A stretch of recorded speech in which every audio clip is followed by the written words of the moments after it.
Welcome to the PhD defense of Maneshka Eliatamby. My name is Kevin Avruch, and I have the pleasure of chairing her committee over the years.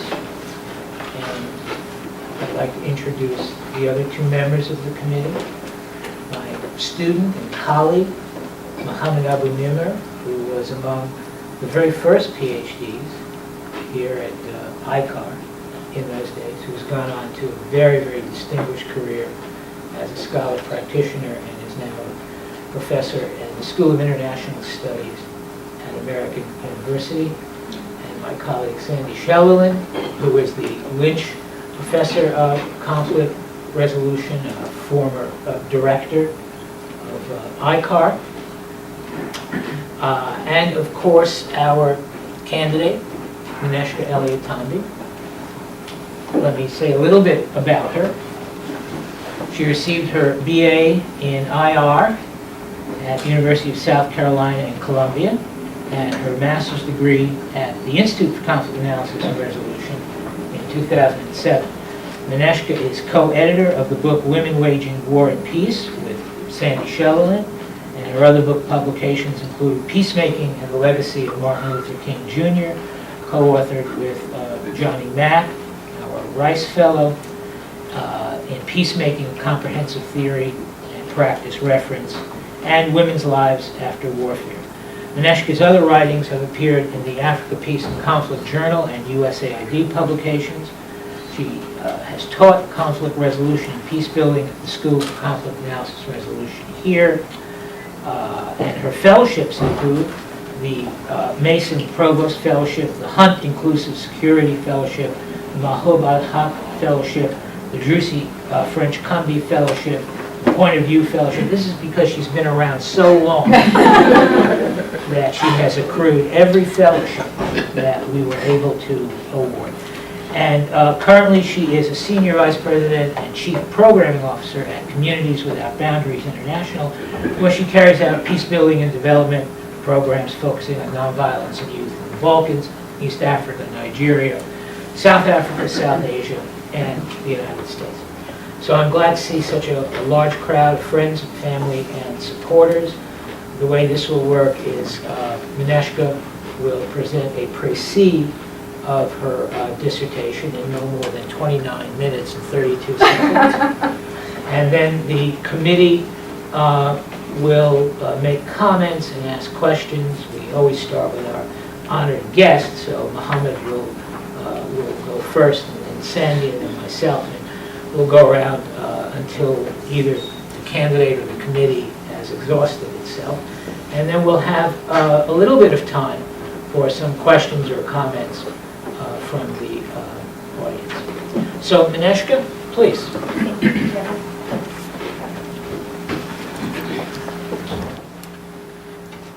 Thank you all for being here with me today. It has been a journey, and many of you have been on this journey with me. So while I can't thank each of you individually, thank you for being part of this journey with me. I'd like to take a minute to thank my committee, my committee chair, Professor Kevin Avruch, Professor Sandra Cheldelin, and Dr. Mohammed Nimer. I'd also like to thank my family, my parents who are not here with me today, my brother and his wife who are here with me, and Johnny Mack, who've really gone the distance and been an integral part of this journey. Thank you.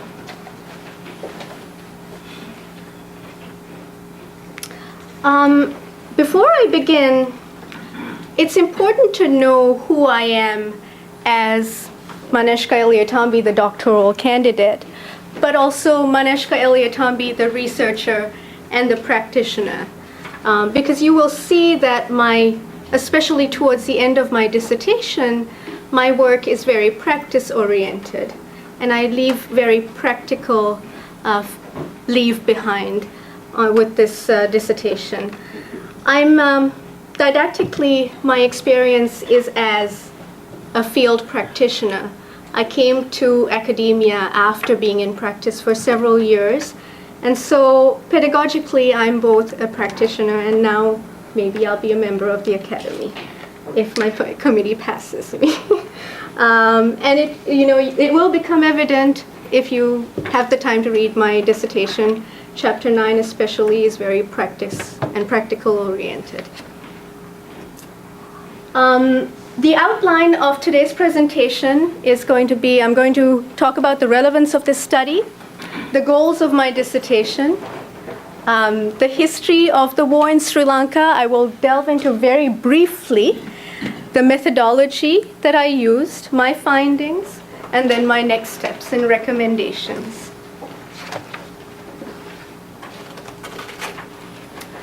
My research is on women in the liberation tigers of Tamil Eelam.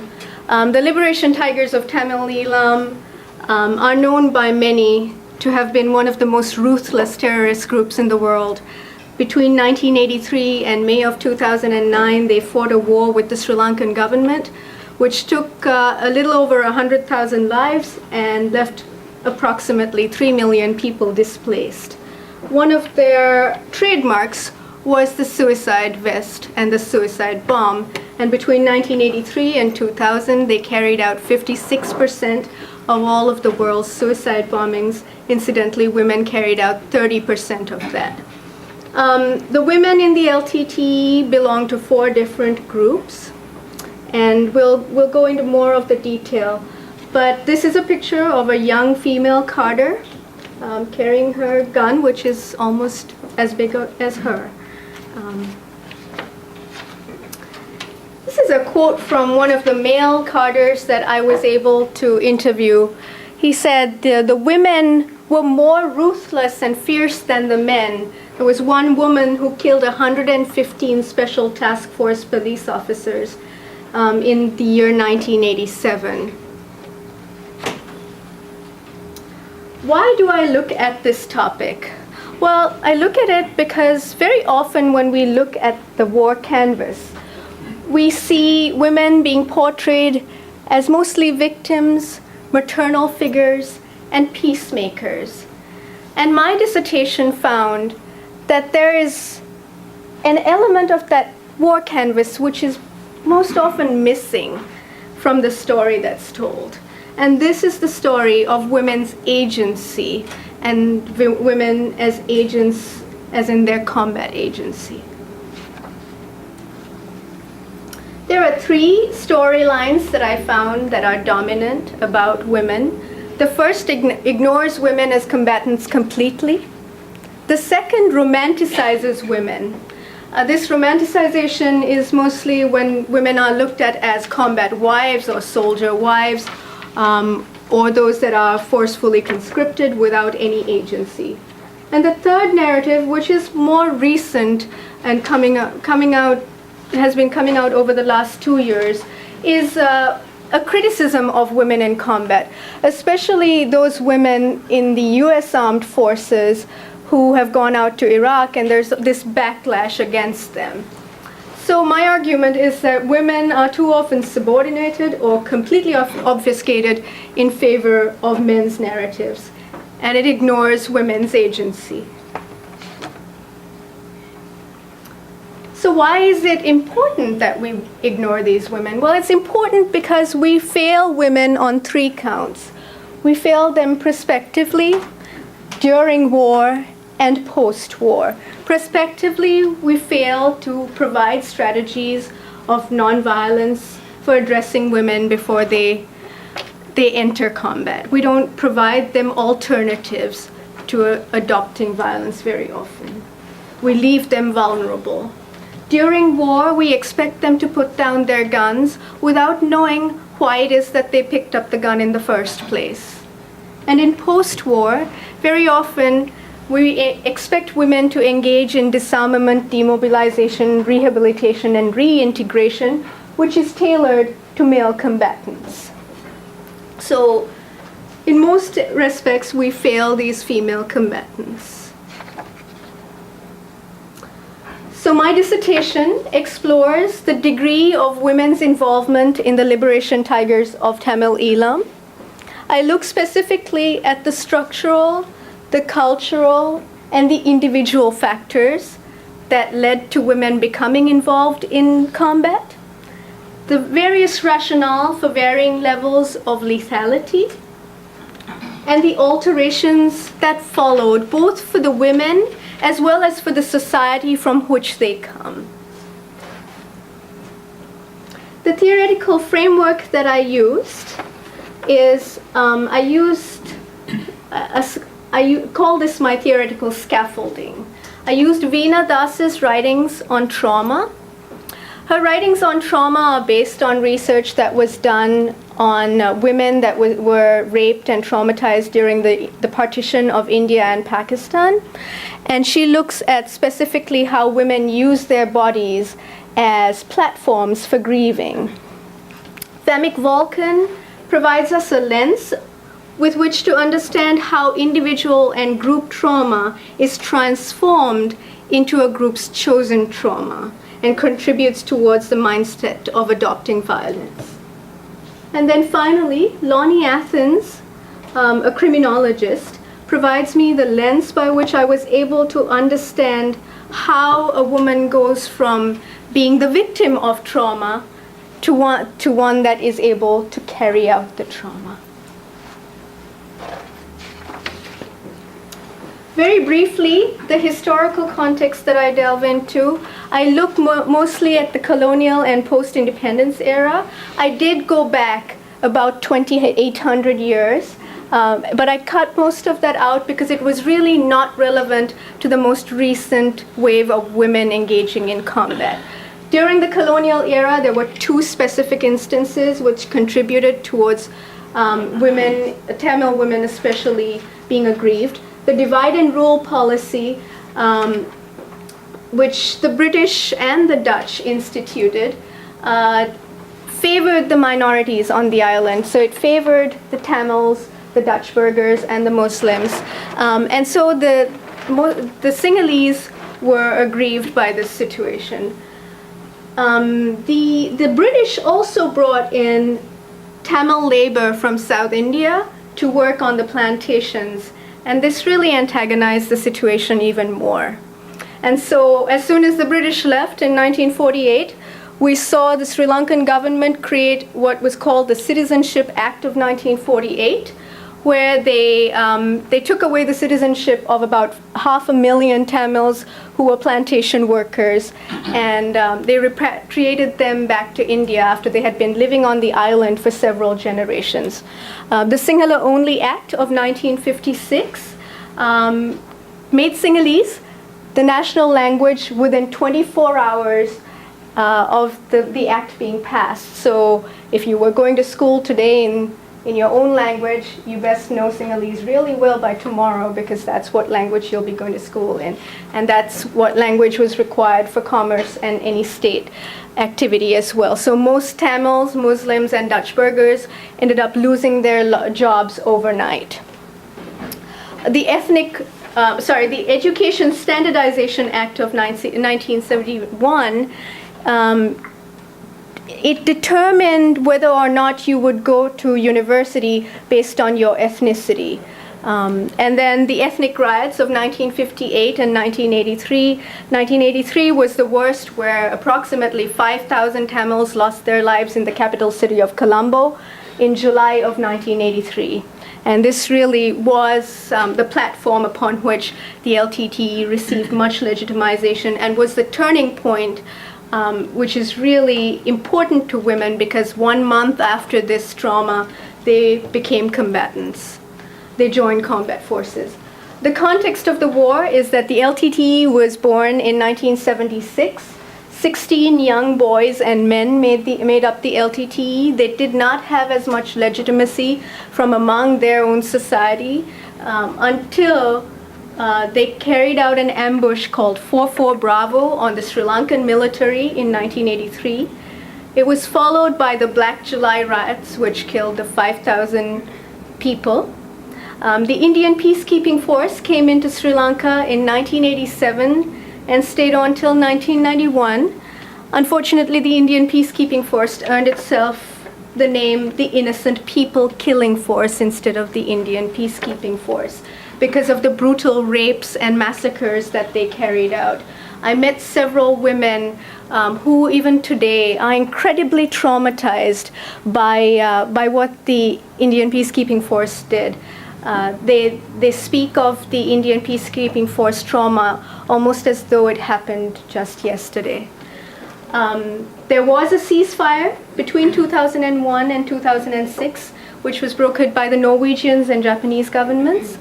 And after many, many violations on part of both the Sri Lankan government as well as the LTTE, it was fully abrogated on January the 2nd, 2008. And Sri Lanka went into an all-out war, which ended on May the 19th, 2009. The final offensive is said to have taken the lives of between 40 and 60,000 people within 2 months. The LTTE was born again. I delve a little bit into the LTTE. It was born in 1976. I look at how they were able to establish tiger dominance. The Indian connection is important. They received much funding and much support from the Indian government during the late 1970s and early 1980s with tiger training camps on the border of Nepal. Especially after 1983, the Liberation Tigers received much support from the diaspora. There is a large Tamil diaspora that left the country as a result of the 1983 riots. I asked the question, was the LTT a one-man band or well-conducted orchestra? I look at training the tigers, and of tiger cubs is about the child soldiers that the LT conscripted. The numbers are hazy, but some say that there were as many as 4,000 child soldiers in the LTT. And I've met many of these child soldiers. It's a cold shower when you meet them. I looked at their military operations, and then of course I looked at their cult of martyrdom, because the suicide vest was, they were infamous for this. I delved into who was the Tamil woman, what was her pedagogy before she became a combatant. I looked at the history of Tamil women in both Sri Lanka and South India, but specifically in Sri Lanka. And I found that the Tamil woman is a second-class citizen in her own society. She's a special caste. She's lesser than the men in her society. She's always a subject to her father, her brothers, and her husband, and maybe her male children even. The Tesavalame law, translated directly, means the law of the land, and this law is specific to Tamil people. It's a law that has been around culturally for several thousand years, but was codified by the Dutch and then ratified by the British during their time on the island. The Tesavalame law really limits women's freedom, Tamil women's freedom. A Tamil woman cannot even sell her own property without having the signature of her husband or her brother or her father. So I look at the traditional Tamil woman, what were her rights, what are the rituals and roles, and I end that chapter by looking at what is the good Tamil woman, the daughter, the wife, the mother. There was no space in the Tamil culture, especially the northern and eastern Tamil cultures, for a woman to be emancipated. The methodology that I use, I did a literature review of several different places, and I have a map which will illustrate this. This is exploratory research for mainly because an in-depth study of female combatants in the Vanni region of Sri Lanka had not been carried out previous to this, mostly because there was an all-out war going on, and the LTT had a culture of extreme secretiveness, and also it was a zone that most Sri Lankans were not allowed into, and most researchers were not allowed into during most of the war years, except during the ceasefire. I talk a little bit about my journey to the field, both from a personal perspective. I was very cognizant of the fact that I am a Sri Lankan woman that is both Sinhalese and Tamil at the same time. And that really did play a part in my journey to the field. I wear a pendant around my neck, and one of the female combatants that I was interviewing, her mother said, look at what she's wearing. She's got a pendant of pulyar around her. And it didn't even hit me about what she was talking about initially, but essentially that was saying, it's okay, she's one of us, you can talk to her. Also, professionally, my journey into the field, I've been working in northern and eastern Sri Lanka, specifically the Vani area, with the NGO that I work with since the end of the war. And that really gave me a lot of space to get to know the people on the ground, to get access to my interviewees. I try not to call my interviewees research subjects. I had a hard time using that term because for me it dehumanizes the individuals who really have left a mark in my life. I carried out 22 key informant interviews with female combatants. Some of them had volunteered to be in the Black Tiger Suicide Squad. Others were combatants on the front line. Others were medics. And then I delved quite deeply into protecting my interviewees and the ethical standards of doing this research. Protecting my interviewees, I did several ways. Nowhere do I use names. In fact, I asked them not to provide me their names. I coded all of my interviews, and only I have access to that. And I did not record any of my interviews. Despite receiving permission from human subjects at George Mason, I decided to go against recording them because I just didn't want to take the chance of violating their trust. This is where I did my literature review on. I carried out literature-based research on Guatemala, Colombia, Peru, Sierra Leone, Liberia, Mozambique, Zimbabwe, Eritrea, Ethiopia, Ireland, Nepal, and then of course Sri Lanka. My access to my data was unprecedented. This quote from a Sri Lankan government official really underscores how much access I was able to gain, especially the part that says, you are the only person that will be given access to this research. One of the cadres, female cadres, said to me, I have not shared this information with anyone else. Please don't tell the army. And this quote about the pendant that I was wearing, and that her mother saying it's okay for you to talk with her because she's one of us, was really important. This is where I carried out my research on the island of Sri Lanka. The capital, Colombo, is right here. I did some of my research there, but most of my research was limited to the war zone, which was the northern and eastern territory of the island.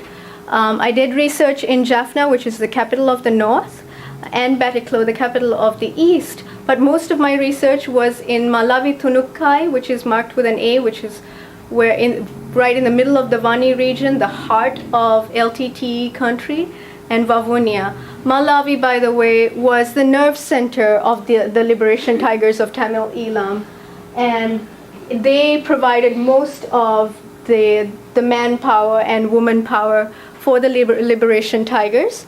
In January of 2009, their the count of individuals living in that area, the 23 villages, was about 23,000 plus. As of February 2012, 12,685 people have returned. The area was carpet bombed, aerial bombed, and we can hypothesize that the other half lost their lives during the war. My findings were that there were 3 waves of recruitment among the female combatants. There was the wave right after the Black July riots of 1983. The second wave was during the Indian Peacekeeping Force occupation of Sri Lanka. And then the third wave was between 2003 and 2009, towards the middle of the ceasefire, all the way up to a week before the end of the war, they were recruiting. The first 2 waves, we saw large numbers of women volunteering into the LTT, and in the final wave, we saw a lot of coerced recruitment.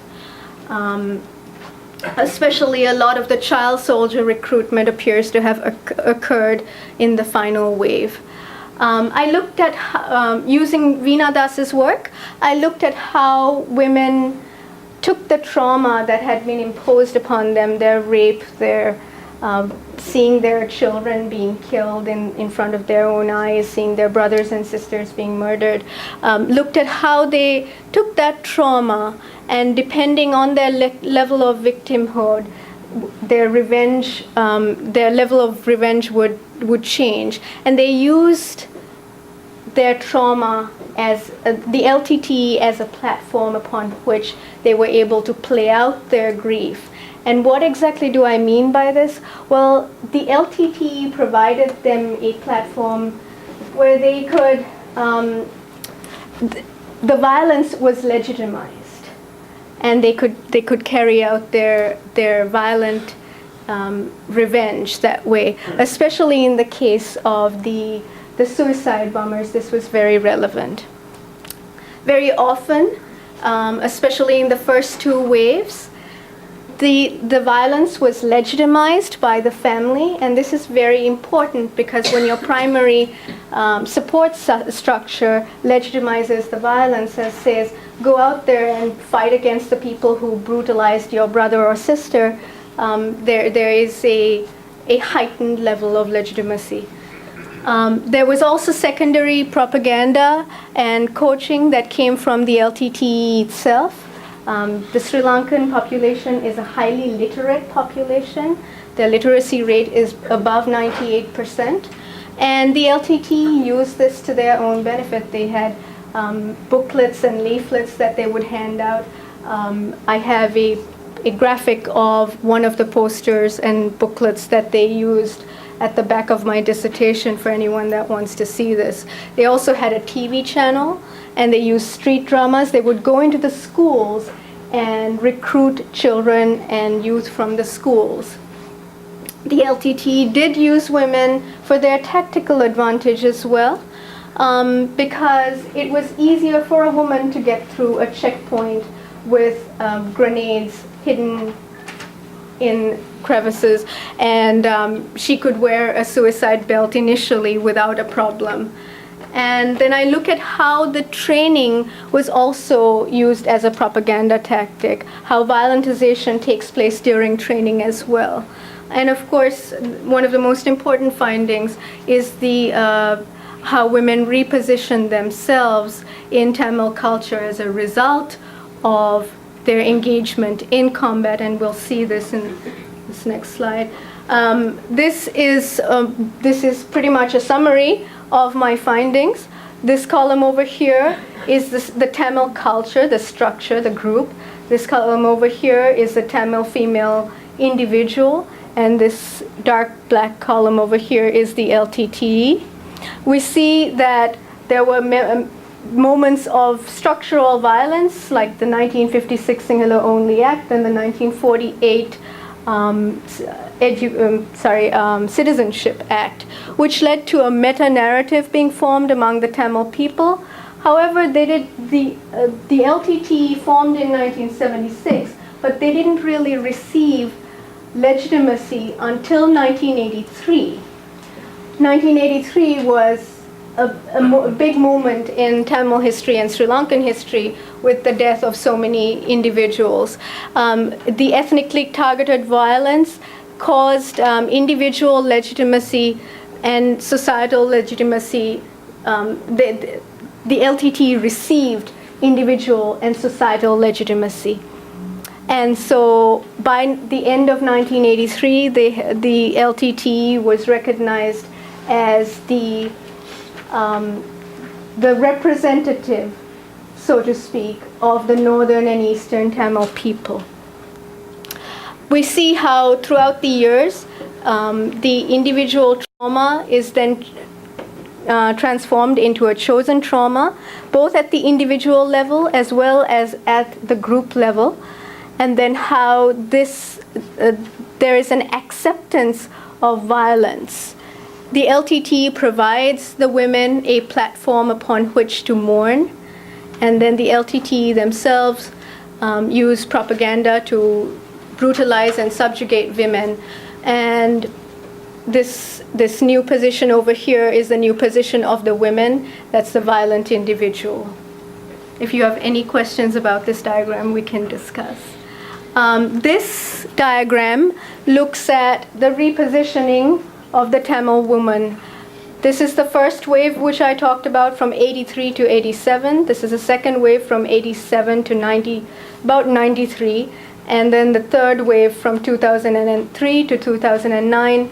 The purple triangles are the males. Notice that the male society remains the same throughout the war. The lower triangle in blue is females who traditional females. The second triangle is women who adopted combat. We see that in the first wave, the traditional woman gave authority to the Tamil woman to become a combatant, and she was able to reposition herself alongside the men in combat. The second wave, we saw a larger group of Tamil women give legitimacy to combatant women, and they were able to reposition themselves even more. However, towards the end of the war, we see how these two green triangles have depleted, and that really is significant because women's repositioning had now, well, they lost their repositioning is what I'm trying to say. But more importantly, that is also when the Tamil society as a whole had stopped supporting the LTT, and I could hypothesize that this was the beginning of the end for the organization. I look at female suicide bombers. All of the suicide bombers, by the way, were volunteers. None of them had been forced into combat. Most of them are exercising their agency, they said.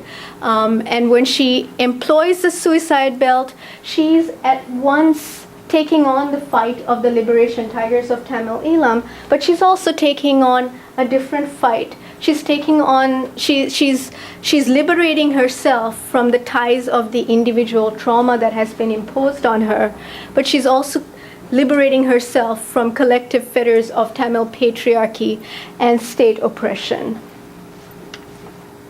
This is a picture of one of the most famous suicide bombers in history, Danu, this woman over here. By the way, these are 4 LTT cadres, all 4 of who were wearing suicide belts. Just in case one operation didn't go right, they had 3 more standby operations waiting to happen. This woman on the far left here was with child and eventually gave birth to her child in prison. Danu went on, she's over here, she went on to detonate her suicide vest and killed, that was the very first head of state that was killed, Rajiv Gandhi of India. The Sri Lankan Liberation Tigers carried out 2 successful suicide bombings on 2 heads of state, one Indian head of state and one Sri Lankan head of state. When the guns fall silent towards the theory of change, as I said before, these women privileged me with their stories. It was, it's a moment in my life that I don't think I'll ever forget. I am the vault that has been entrusted with their priceless stories. This is the first time they're telling the world what they have been through, what they went through in the past, what they're going through now, and what are their aspirations for themselves and their children and their children's children. And so it would be, for me, unethical to leave it as just telling their stories. It doesn't suffice for me. So I conclude by attempting to answer the question, where do we go from here? Not just where do these women go from here, but where do we as a field of peace builders, as conflict resolution practitioners, go from here, now understanding that women do engage in combat. I developed this diagram, which looks at disarmament, demobilization, rehabilitation, and reintegration of female combatants. And the disarmament and demobilization takes place during a phase of negative peace. And what I say is that during the rehabilitation stage, we need to be cognizant of the female combatant. Not only that she's there, but why did she take up arms in the first place? It's only then that we can really help her in the rehabilitation phase. Unfortunately, globally, if you look at rehabilitation today, the rehabilitation that is carried out is very, it's interesting to say the least. Either women go through the same rehabilitation that men go through, or it's presumed that they want to learn how to sew and how to do beauty culture, which is what is going on in Sri Lanka right now. Women are being provided schooling on beauty culture and how to use sewing machines. And I say let's depart from the sewing machine model, because this model is not going to work in the Vani in Sri Lanka, where there is no electricity. You don't even have running water. What would you do with a sewing machine? And then I say that that we need to, even after they have reintegrated, they have to continue being cared for. Community building and community development that is targeted towards the aspirations of these women needs to be carried out in order to move towards community and positive peace. And so moving towards community is carried out with community development that is for the female combatant, providing conduits for reconciliation for her with her family, with her community, with her culture, but also with the other. And then I end that section by saying, let the Tamil woman reclaim her pride. What exactly does this mean? Very often when someone uses the term tiger in Sri Lanka, or anyone that knows about terrorist groups, it's related to the liberation tigers of Tamil Eelam, and it has been tainted. Well, this is a symbol of Tamil culture that has been around not since 1976, but since the 3rd century BC. And it's a symbol of their culture. And the Tamil woman as the mother, as the womb that carries the next generation, can be the person to carry out, to maintain and reclaim the Tamil pride. This is the diagram I end with, which again looks at disarmament and demobilization taking place during negative peace. And then rehabilitation for the former combatant needs to include community building and community development, as well as trauma healing. And reintegration is for not only the combatant, but for the society that she comes from, and should include reconciliation. This is a more generic model, though, that I developed that could work for men as well. Thank you very much.